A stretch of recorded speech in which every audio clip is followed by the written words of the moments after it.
Janet Richmond. She's an artist, she's an energy healer, she's a radio show host. Wow, it's Monday. Let me try that, a radio show host. Yes, I can say that.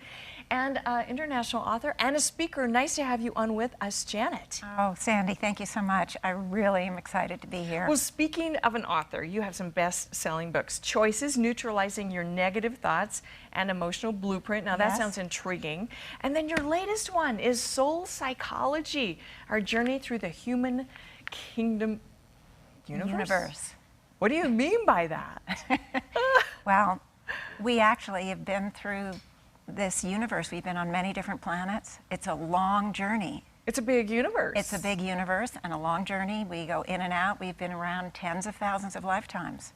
Well, it's clever because you say human kingdom universe. We always say animal kingdom. We seldom say human kingdom. But we're a kingdom too. We are a kingdom. Hard. Okay, well, let me tell you, this human kingdom can be a little bit crazy here because there's so much going on. Sometimes I try not to listen to the news or see things on the internet because it makes me crazy. There's so much disruption, so much chaos. And, what is chaos really?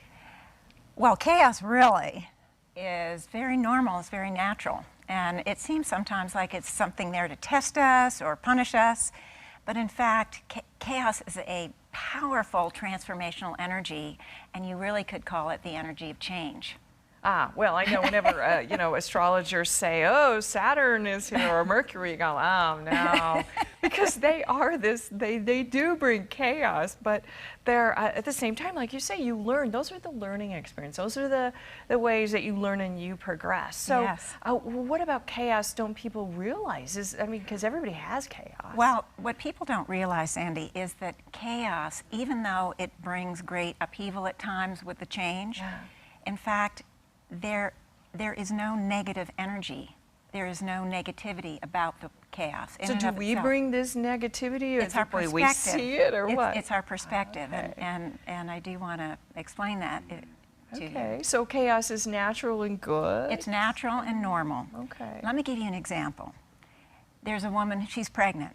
She goes through tremendous labor, and she has a baby. She's moved. There's been a transformation from a pregnant person to having a baby, and she's very happy to have the baby. She's excited, it's expected. Okay. The father in this little example doesn't know about the pregnancy. He finds out he's a father afterward. Oh. So for him, this is just an example, he goes into a state of panic, frustration, anger, feeling betrayed, hurt, he wasn't told, and he moves into a state of chaos. Okay? Okay. Now, it's the same event, the same transformation. Different perspectives. Different perspectives. Because there are different responsibilities, different things. Yes. So why do we see chaos as such a terrible thing, well, Janet? We see it as such a terrible thing because change can be difficult.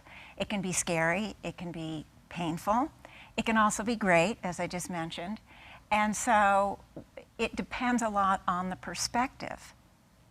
Okay, so when you say that, then that's the way we're seeing things. So that intimates that we can change our perspective and we can see this turmoil in our lives or this chaos. Because there can be anything from like parents who are going through a terrible illness, or children fighting over different things. But everything from immigrants, we're overrunning the countries of Europe. I was watching the video, it's like, oh my goodness.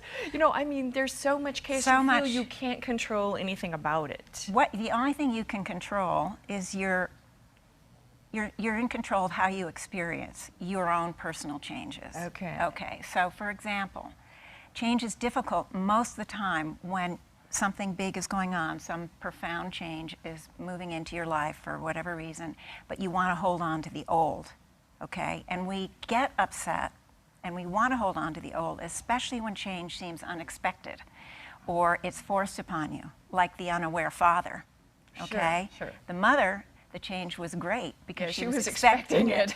And it was a good thing. She had time to acclimate, prepare the baby room and stuff. The father, he's thinking, oh my gosh, my whole life is going to change, and I had no preparation.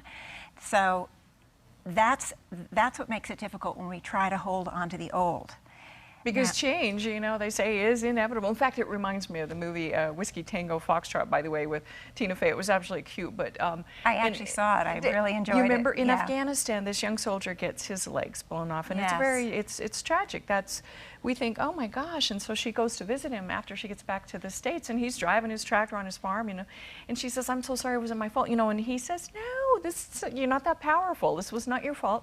But he says, embrace the suck. He says, embrace the suck and then move on with your life. Exactly, exactly. And that's what I wanted to also explain, that we want to hold on to the old because often we feel we're victims. Often we feel we are, you know, we're not responsible for the change. Because we are victims of change sometimes. Well, you know, seemingly, in fact, no? That's the key. Darn, we got to do something about it. That's the key, because in fact, we think we're victims because we haven't chosen it from the mind level. And I want to introduce just a little concept here that's related to my book. Okay. It's the soul level that chooses the change. We decide at the soul level, and we decide it because we're ready to move forward in some way. We need to have this chaos in our life to change. It's either going to be a place where we're going to heal, or new awareness, or we're bringing in a new chapter. For example, the unaware father went through the state of chaos, and then he discovers that the child is the light of his life. But I mean, if you feel like this is something that you have at some point chosen to be exposed to, that helps a lot. And Soul Psychology, available everywhere on Amazon. Our journey through the human kingdom universe. I love it. Janet Richmond, thank you. You're so welcome. I don't know, Sandy, we might be able to deal with chaos, you guys. You never know. Thanks so much for joining us, Janet. You're welcome. Don't go away. We're going to take a break. We'll be back right on Morning Scramble. However,